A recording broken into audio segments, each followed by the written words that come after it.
Friends, ಇವತ್ತು ಒಂದು ಕಾಲ್ಪನಿಕ ಕಥೆಯ ಹೊತ್ತು ನಿಮ್ಮ ಮುಂದೆ ಹಂಚಿಕೊಳ್ಳಲು ಬಂದಿದ್ದೇನೆ. Hope you like it. ಅದೊಂದು ಸುಂದರವಾದ ಹಳ್ಳಿ. ಬೆಟ್ಟ ಗುಡ್ಡ ಮಾಡಿ ತೊರೆಗಳು ಹರಿದು ಪ್ರಕೃತಿ ಹಸಿರು ಹೊದಿಕೆ ಮಲಗಿದ್ದ ಹಾಗೆ ಇದ್ದ ಊರು ಅದು. ಹಳ್ಳಿಯಾದ ಕಾರಣ 100 ಮೀಟರ್ ದೂರದಲ್ಲಿ ಒಂದೊಂದು ಮನೆಗಳು, ಒಬ್ಬರ ಮನೆಯ ವಿಷಯ ಇನ್ನೊಬ್ಬರಿಗೆ ಗೊತ್ತಾಗುವ ಪ್ರಮೇಯ ಬರುತ್ತಿರಲಿಲ್ಲ. ಹಾಗೆ ಇತ್ತು ಆ ಊರಲ್ಲಿ ಒಂದು ಫ್ಯಾಮಿಲಿ. ಕೃಷ್ಣ ಮನೆ ಯಜಮಾನ ವಯಸ್ಸು 45 ಹಾಗೂ ಅವನ ಹೆಂಡತಿ ಮಂಜುಳಾ ವಯಸ್ಸು 43 ವರ್ಷ. ಒಬ್ಬ ಮಗಳನ್ನು ಮದುವೆ ಮಾಡಿದ್ದರು. ಕೃಷ್ಣ ಕುಡಿತದ ಚಟಕ್ಕೆ ಬಿದ್ದು ದಿನ ರಾತ್ರಿ ಕುಡಿದು ಬರುತ್ತಾ ಇದ್ದ. ಅದೆಷ್ಟು ಬಾರಿ ಮಂಜುಳಾ ಹೇಳಿದರು ಕೇಳದೆ ಹಾಗೆ ಮಾಡುತ್ತಾ ಇದ್ದ ಕಾರಣ ಅವಳು ಸೋತು ಹೋಗಿ ಅವನಿಗೆ ಬುದ್ಧಿ ಹೇಳೋದೇ ಬಿಟ್ಟಿದ್ದಳು.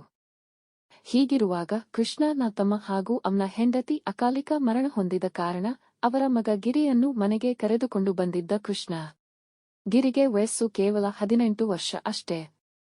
ತಂದೆ ತಾಯಿ ತೀರಿ ಹೋದಮೇಲೆ ಕಾಲೇಜ್ ಬಿಟ್ಟು ಪೋಲಿ ಅಳೆಯಲು ಶುರು ಮಾಡಿದ್ದ. ಅವನಿಗೆ ಹೇಳೋರು ಕೇಳೋರು ಯಾರೂ ಇರದ ಕಾರಣ ಅವನ ಪಾಡಿಗೆ ಏನೋ ಅನ್ನಿಸ್ತಾ ಇತ್ತೋ ಅದೇ ಮಾಡುತ್ತಾ ಇದ್ದ. ಹುಡುಗರ ಜೊತೆ ಸೇರಿ ಕೆಟ್ಟ ಚಟವು ಶುರು ಮಾಡಿದ್ದ. ಅದರ ಯಾವುದೇ ಅನುಮಾನ ಬಾರದ ಹಾಗೆ ನೋಡಿಕೊಳ್ಳುತ್ತಾ ಇದ್ದ. ಒಂದಿನ ಹೀಗೆ ಗಿರಿ ಅವನ ಪಾಡಿಗೆ ಅವನು ಮೊಬೈಲ್ ನೋಡುತ್ತಾ ಮಲಗಿದ್ದ. ಹೊರಗಡೆ ಏನೋ ಜೋರು ಜೋರಾಗಿ ಕೂಗುವ ಸದ್ದು ಕೇಳಲು ಅವನು ಹೋಗಿ ಮುಂದಿನ ಮುಖ್ಯ ಬಾಗಿಲು ತೆಗೆದ. ಅವನ ದೊಡ್ಡಪ್ಪ ಕೃಷ್ಣ ಕಂಠಪೂರ್ತಿ ಕುಡಿದು ಬಾರ್ ಅಲ್ಲಿ ಮಲಗಿದ್ದ ಕಾರಣ ಬಾರ್ ಹುಡುಗರು ಕರೆದುಕೊಂಡು ಬಂದು ಬಾಗಿಲ ಬಳಿ ಅವನ ಹಿಡಿದು ನಿಂತಿದ್ದರು. ಒಳಗಡೆಯಿಂದ ಗಿರಿ ದೊಡ್ಡಮ್ಮ ಹೊರಗೆ ಅಯ್ಯೋ ರಾಮ, ಎಷ್ಟು ಸಲ ಕುಡಿಬೇಡಿ ಎಂದರು. ಮಾತೇ ಕೇಳಲ್ಲ, ಏನ್ ಮಾಡಿ ಸಾಯಲಿ ನಾನು ಎನ್ನುತ್ತಾ ಕೃಷ್ಣ ಅನ್ನು ಬಂದು ಹಿಡಿದುಕೊಂಡಳು. ಆಗ ಗಿರಿ ಕೂಡ ಇನ್ನೊಂದು ಬದಿಗೆ ಬಂದು ಕೃಷ್ಣನಿಗೆ ಹೆಗಲು ಕೊಡಲು ಇಬ್ಬರು ಸೇರಿ ಅವನನ್ನು ಒಳಗೆ ಕರೆದುಕೊಂಡು ಹೋದರು. ಗಿರಿ ಗಟ್ಟಿ ಹಿಡ್ಕು ಅವರನ್ನ ಹಾಸಿಗೆ ಹಾಸಿ ಬಿಡ್ತೀನಿ ಎಂದು ಮಂಜುಳಾ ಚಾಪೆ ತೆಗೆದುಕೊಂಡು ನೆಲಕ್ಕೆ ಹಾಸುವಾಗ ಗಿರಿ ಅವನ ದೊಡ್ಡಪ್ಪ ಕೃಷ್ಣ ಅನ್ನು ಗಟ್ಟಿ ಹಿಡಿದು ನಿಂತಿದ್ದ.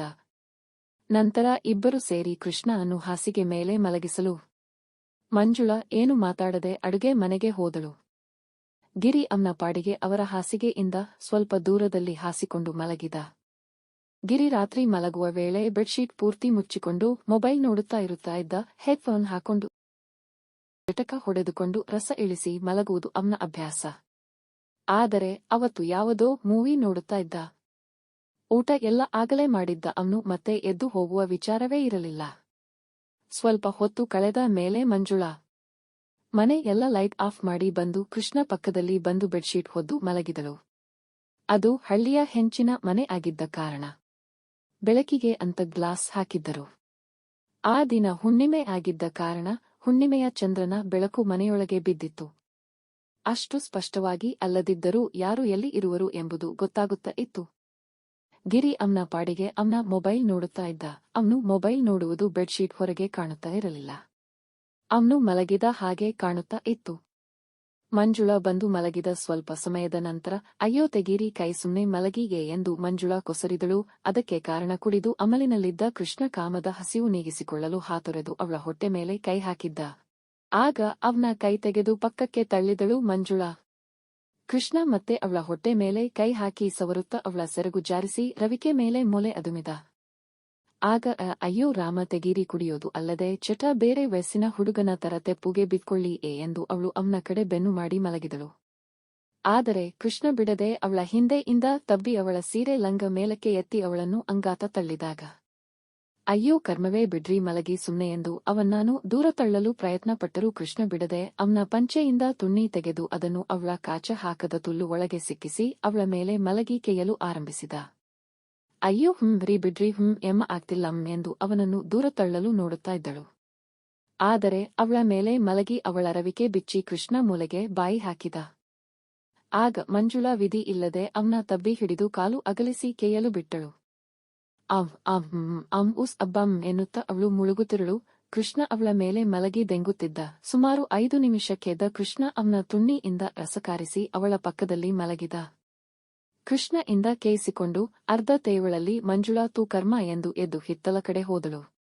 ಆದರೆ ಆಗ ಗಿರಿ ಏನೋ ಸದ್ದು ಕೇಳಿ ಬಂದಾಗ ಅವನ ದೊಡ್ಡಪ್ಪ ದೊಡ್ಡಮ್ಮ ಅನ್ನು ಮೇಲೇರಿ ಕೆಯ್ಯುತ್ತಾ ಇರುವುದು ಹುಣ್ಣಿಮೆ ಬೆಳಕಲ್ಲಿ ಕಂಡು ತುಣ್ಣಿ ನಿಗಿರಿಸಿಕೊಂಡಿ ಬಿಟ್ಟಿದ್ದ. ಅವನ ತುಣ್ಣಿ ಕಾವು ಕಮ್ಮಿ ಆಗಲಿಕ್ಕೆ ಅವನಿಗೆ ತೂತು ಬೇಕಿತ್ತು. ಆ ಮಟ್ಟಿಗೆ ಬಿಗಿಯಾಗಿತ್ತು. ಆಗ ಕೃಷ್ಣ ಎದ್ದು ನಿಂತು ಅವನ ಮುದುಡಿದ ತುಣ್ಣಿಗೆ ಪಂಚೆ ಮುಚ್ಚಿಕೊಂಡು ತೇಲುತ್ತಾ ಮುಂದಿನ ಬಾಗಿಲಿಂದ ಹೊರಗೆ ಹೋದವನು ಅಲ್ಲೇ ಪಕ್ಕದಲ್ಲಿ ಇದ್ದ ಮರಳಿನ ರಾಶಿ ಮೇಲೆ ಬಿದ್ದನು.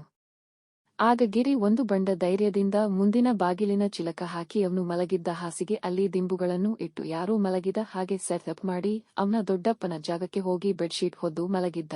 ಆಗ ಹಿತ್ತಲಿಗೆ ಹೋಗಿ ಬಂದ ಮಂಜುಳಾ ಲೈಟ್ ಆನ್ ಮಾಡಲು ಅವಳ ಹಾಸಿಗೆ ಅಲ್ಲಿ ಮುಚ್ಚಿಕೊಂಡು ಮಲಗಿರುವುದು ಗಿರಿ ಎಂದು ಗೊತ್ತಾಗದೆ ಗಿರಿ ಜಾಗದಲ್ಲಿ ಇಟ್ಟಿದ್ದ ದಿಂಬನ್ನು ನೋಡಿ ಗಿರಿ ಮಲಗಿದ್ದಾನೆ ಎಂದು ತಿಳಿದು ರೂಮ್ ಲೈಟ್ ಆರಿಸಿ ಹೋಗಿ ಅವಳ ಜಾಗದಲ್ಲಿ ಮಲಗಿದಳು. ಗಿರಿ ಅವನ ಸಮಯಕ್ಕೆ ಕಾಯುತ್ತಾ ಇದ್ದ. ಅವನ ದೊಡ್ಡಮ್ಮ ಮಲಗುವುದು ಕಾಯುತ್ತಾ ಇರಲು ಸುಮಾರು ರಾತ್ರಿ 2 ಗಂಟೆ ಸುಮಾರು. ಮಂಜುಳಾ ಜೋರಾಗಿ ಗೊರಕೆ ಹೊಡೆಯುತ್ತಾ ಇರಲು ಗಿರಿ ಅವನ ದೊಡ್ಡಮ್ಮ ಗಾಢ ನಿದ್ರೆಯಲ್ಲಿ ಇರುವುದು ಗೊತ್ತಾಗಿ ಅವನ ಬೆಡ್ಶೀಟ್ ತೆಗೆದ. ಆಗ ಚಂದಿರ ಮೋಡದ ನಡುವೆ ಮರೆಯಾಗಲು ಬೆಳಕು ರೂಮ್ ಅಲ್ಲಿ ಕಡಿಮೆಯಾಗಿತ್ತು. ಹಾಗಾಗಿ ಗಿರಿ ಅವನ ದೊಡ್ಡಮ್ಮ ಹೊಚ್ಚಿಕೊಂಡಿದ್ದ ಬೆಡ್ಶೀಟ್ ಒಳಗೆ ತೂರಿದ. ಹಾಗೆ ಅಂಗಾತ ಮಲಗಿದ್ದ ಅವಳ ಕಾಲು ಹತ್ತಿರ ಹೋಗಿ ಸೀರೆ ಲಂಗ ಸಮೇತ ಮೇಲೆ ಮಾಡಿ ಅವಳ ಸಂದಿಗೆ ಕೈ ಹಾಕಿ ಮುಟ್ಟಲು ಅವಳ ಒದ್ದೆಯಾಗಿ ಒಣಗಿದ್ದ ತುಲ್ಲು ಕೈಗೆ ಸಿಕ್ಕಲು ಅವನ ಬಾಯಲ್ಲಿ ನೀರು ಊರಿತು. ಅವನು ತಡಮಾಡದೆ ಬೆಡ್ಶೀಟ್ ತೆಗೆದು ಅವನ ಪ್ಯಾಂಟ್ ಬಿಚ್ಚಿ ಅವನ ದೊಡ್ಡ ಗೂಟವನ್ನು ಹೊರಗೆ ತೆಗೆದು ಆಡಿಸುತ್ತಾ ಅವನ ದೊಡ್ಡಮ್ಮನ ತುಲ್ಲು ಮೇಲೆ ಉಜ್ಜುತ್ತಾ ಇರಲು ನಿದ್ದೆ ಅಲ್ಲಿ ಮಲಗಿದ್ದ ಮಂಜುಳಾ ಕಣ್ಣು ಬಿಡುವ ಹೊತ್ತಿಗೆ ಗಿರಿ ಅವನ ತುಣ್ಣಿ ಅನ್ನು ಅವಳ ತುಲ್ಲಿಗೆ ನುಗ್ಗಿಸಿದ. ಅವನ ದೊಡ್ಡ ತುಣ್ಣಿ ಅವನ ದೊಡ್ಡಮ್ಮನ ತುಲ್ಲು ತುಂಬಿ ಹೋಗಿತ್ತು. ಎನ್ನುವ ಧ್ವನಿ ಅವಳ ಬಾಯಲ್ಲಿ ಮೂಡಿತು. ಗಿರಿ ಅವಳ ರವಿಕೆ ಹೂಕ್ಸ್ ಬಿಚ್ಚಿ ಸಂಪೂರ್ಣವಾಗಿ ಕಳಚಿ ಅವಳ ಮೊಲೆ ಮಧ್ಯದಲ್ಲಿ ಅವನ ಮುಖವನ್ನು ಒತ್ತಿ ಕೆಯ್ಯಲು ಆರಂಭಿಸಿದ. ಗಾಢ ನಿದ್ದೆ ಅಲ್ಲಿ ಇದ್ದ ಮಂಜುಳಾಗೆ ಕಣ್ಣು ಬಿಟ್ಟಾಗ ಅವಳ ತುಲ್ಲು ಯಾರೋ ಕೆಯ್ಯುತ್ತಾ ಇರುವ ಅನುಭವ ಆಗಿತ್ತು. ಅವಳು ಕಣ್ಣು ಅವಳ ಕೆಯ್ಯುತ್ತಾ ಇರುವ ಮುಖ ಪರಿಚಯ ಕೊಡದೆ ಇದ್ದಾಗ ಅವಳ ತುಲ್ಲಿಗೆ ಉಂಟಾದ ನೋವಿಗೆ ಅವಳು ಪುನಃ ಕಣ್ಣು ಮುಚ್ಚಿ ಅಮ್ಮಂ ಎಂದು ಮುಳುಗಿದಳು. ಗಿರಿ ಅವನ 2 ಕೈಯನ್ನು ಅವಳ ಅಕ್ಕಪಕ್ಕದಲ್ಲಿ ಊರಿ ಭೂಮಿಗೆ ಭಾರ ಹಾಕಿ ದೆಂಗಲು ಶುರು ಮಾಡಿದ. ಆಗ ಮಂಜುಳಾ ಅವಳ ಕಾಲು ಇನ್ನಷ್ಟು ಅಗಲಿಸಿ ಅವಳ ಕೈಯನ್ನು ಅವನ ಕೈ ಮೇಲೆ ಸವರುತ್ತಾ ಫ್ರೀಮ್ ಎನ್ನುತ್ತಾ ಇದ್ದಳು. ಗಿರಿ ಅವನ ತುಣ್ಣಿ ಅನ್ನು ಅವಳ ತುಲ್ಲು ಆಳಕ್ಕೆ ನುಗ್ಗಿಸಿ ಹೊರಗೆ ತೆಗೆಯುತ್ತಾ ಕೆಯುತ್ತಾ ಇದ್ದ ನಂತರ ಅವನ ತುಣ್ಣಿ ಹೊರಗೆ ಎಳೆದು ಅವಳನ್ನು ಒಂದು ಬದಿಗೆ ಸರಿಸಿ ಹಿಂದೆಯಿಂದ ಅವಳ ಕಾಲು ಎತ್ತಿ ತುಲ್ಲಿಗೆ ತುಣ್ಣಿ ಸಿಕ್ಕಿಸಿ ಕೆಯ್ಯಲು ಶುರು ಮಾಡಿದ. ಆಗ ಅವಳು ತನ್ನ ಗಂಡ ರೀತಿ ಎಲ್ಲ ಯಾವಾಗ್ಲೂ ಮಾಡೇ ಇಲ್ಲ ಎಂಬ ಸಂಶಯ ಉಂಟಾಗಿ ಅವಳ ಮುಖವನ್ನು ಅವನ ಕೆನ್ನೆಗೆ ಒತ್ತಿದಾಗ ಗಿರಿಯ ಗಡ್ಡ ಇಲ್ಲದ ಮುಖ ತಾಕಿ ಅಯ್ಯೋ ಇದು ನನ್ನ ಗಂಡ ಕೃಷ್ಣ ಅಲ್ಲ ಎಂದು ಗಿರಿಯಿಂದ ದೂರ ಸರಿಯುವ ಪ್ರಯತ್ನ ಮಾಡಲು ಗಿರಿ ಅವಳನ್ನು ಬಿಡದೆ ತಬ್ಬಿ ಹಿಡಿದು ಮೊಲೆಗಳನ್ನು ಹಿಸುಗುತ್ತಾ ಜೋರಾಗಿ ದೆಂಗಲು ಶುರು ಮಾಡಿದ. ಆಗ ಮಂಜುಳಾ ಬಿಡಿ ಅಮ್ಮ ಎಂದು ಕೂಗಲು ಶುರು ಮಾಡಿದಳು. ಆಗ ಗಿರಿ ಅವಳ ಬಾಯಿಗೆ ಕೈ ಅಡ್ಡ ಇಟ್ಟುಕೊಂಡೇ ಅವಳ ಮೇಲೆ ಬಂದು ತುಣ್ಣಿ ಮತ್ತೆ ತುಲ್ಲಿಗೆ ನುಗ್ಗಿಸಿ ಜೋರಾಗಿ ಕೆಯ್ಯಲು ಆರಂಭಿಸಿದ. ಅವಳು ಮೆಲಂ ಎಂದು ಮಲ್ಗುತ್ತಾ ಇದ್ದಳು. ಆದರೆ ಗಿರಿ ಬಿಡದೆ ಜೋರಾಗಿ ಕೆದ್ದ ರಸ ಅವಳ ತುಲ್ಲು ತುಂಬಿ ಅವಳ ಮೇಲೆ ಮಲಗಿದ. ಆಗ ಮಂಜುಳಾ ಅವನನ್ನು ತಬ್ಬಿ ಎದ್ದು ಲೈಟ್ ಹಾಕಲು ಹಾಸಿಗೆ ಮೇಲೆ ಗಿರಿ ಬೆತ್ತಲೆಯಾಗಿ ಮಲಗಿದ್ದು ನೋಡಿ ಅಯ್ಯೋ ಏನೋ ಮಾಡ್ದೆ ನಂಗೆ, ನಾನು ನಿನ್ನ ದೊಡ್ಡಮ್ಮ ಕಣೋ ಪಾಪಿಯ ಎಂದು ಬಯಲು ಗಿರಿ ಎದ್ದು ನಿಂತು ಅವಳ ಬಳಿ ಹೋಗಿ ಆಗಿದ್ದು ಆಯ್ತು ದೊಡ್ಡಮ್ಮ, ಇದು ದೊಡ್ಡಪ್ಪ ಹತ್ರ ಹೇಳಬೇಡ, ಇನ್ಮೇಲೆ ನಾನೇ ನಿಂಗೆ ಗಂಡ ಅನ್ನುತ್ತ ಮತ್ತೆ ಲೈಟ್ ಆರಿಸಿ ಅವಳನ್ನು ಎತ್ತಿಕೊಂಡು ಬಂದು ಹಾಸಿಗೆ ಮೇಲೆ ಹಾಕಿ ಅವಳ ತುಲ್ಲಿಗೆ ತುಣ್ಣಿ ಸಿಕ್ಕಿಸಿ ಕೆಯ್ಯಲು ಆರಂಭಿಸಿದ. ಆಗ ಮೊದಲಿಗೆ ಕೊಸರಿದ ಮಂಜುಳಾ ನಂತರ ಸುಖ ಅನುಭವಿಸುತ್ತಾ ಅವಳನ್ನು ಅವನಿಗೆ ಒಪ್ಪಿಸಲು ಇಬ್ಬರು ರಾತ್ರಿ ಪೂರ್ತಿ ಕಾಮದ ಆಟ ನಡೆಸಿ ಮಲಗಿದ್ದರು.